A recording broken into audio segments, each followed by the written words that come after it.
Hey Jackson, Frank Mano here with the Heritage Custom Golden Eagle. Just thought we'd go through it a little bit acoustically first, being it's a handmade guitar, primarily acoustic. I thought we'd run through that. It's got a really nice voice. We just had a Gibson L7 in here that was pretty nasal, not very pleasant. This has a very nice open acoustic sound to it, which is surprising because it's for some Archtops they're kind of a one-string sort of banjo, but this guitar I could see doing different types of music. But basically here's just some cowboy chords so you could hear the sustain in the voice. I'm using an inexpensive mic, and hopefully that'll give you an idea, but here's some chords.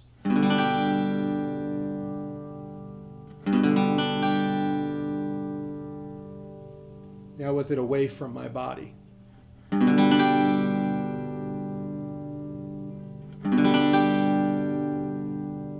I don't know if you can hear the blossom after the chord, but it's a very sweet sound. It's a pretty sounding guitar, which is really nice. You don't come across that often. Here's just some individual strings.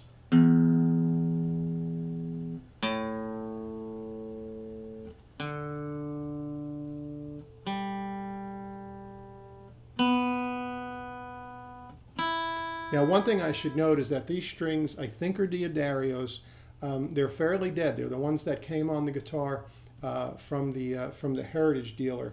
So not the nicest sounding strings in the world, but I think they'll give you an idea. They're round wounds. Again, they're probably 13s. You heard some open chords just as far as some bark goes. I'm not a jazz player. I'm just going to mess around with some ninth chords, but it'll just give you an idea.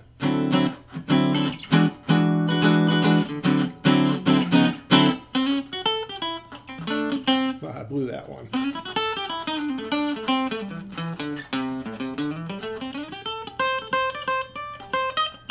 So you see, it's nice for melody lines. It's nice for chords and stuff. It acoustically.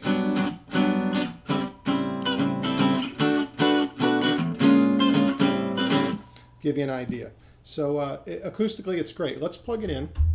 And I'm playing through a Fender Princeton Reverb reissue. It's a small amp, but it's got a nice sound to it. It's one of my favorites. The treble's down, the bass is a little more than halfway, and just to give you an idea.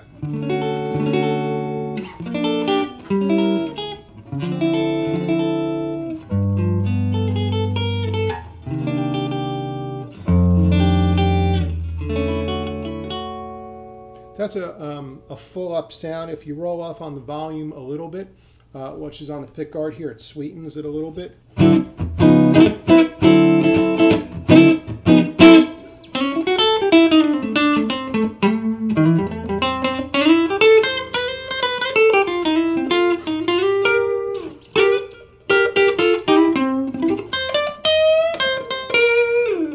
As I said in the ad, when this guitar is played a little bit, it's going to open up and sound great.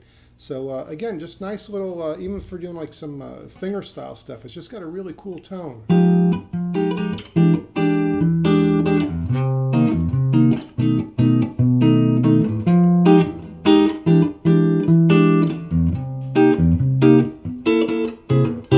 You get the idea.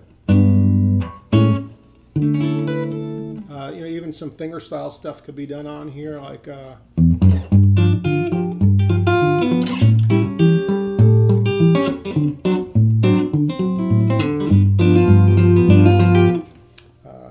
not a good performance, but you get it.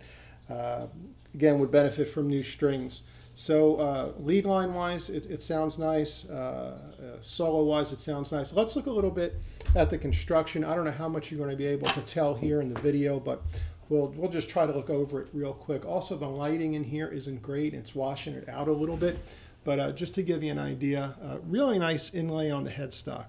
It doesn't look like it was carved in like some of the Gibson stuff. Pearl truss rod adjustment. I love the Epiphone inlays. There is virtually no fret wear. There's no pivots in the neck. Again, this guitar hasn't been played.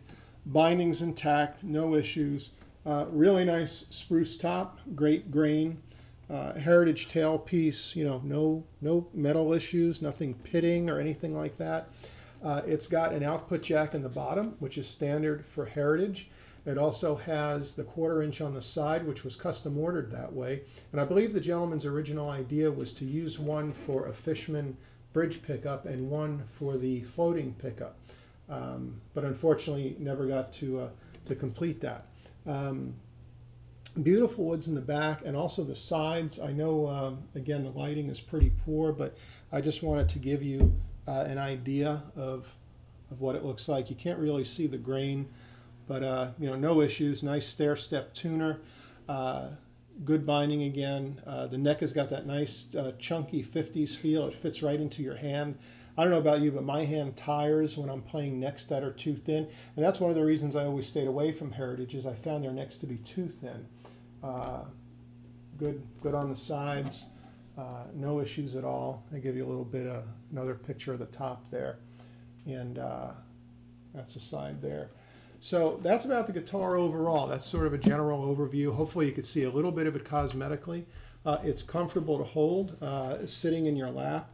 It feels nice, it's balanced. Again, keep in mind there's a lot of upgrades on this guitar between the special hand-picked woods and just a bunch of other things. It's one of the nicest Golden Eagles I've ever seen, and I think it's one of the nicest ones they've ever made, and especially to get it in natural, just as all the more better.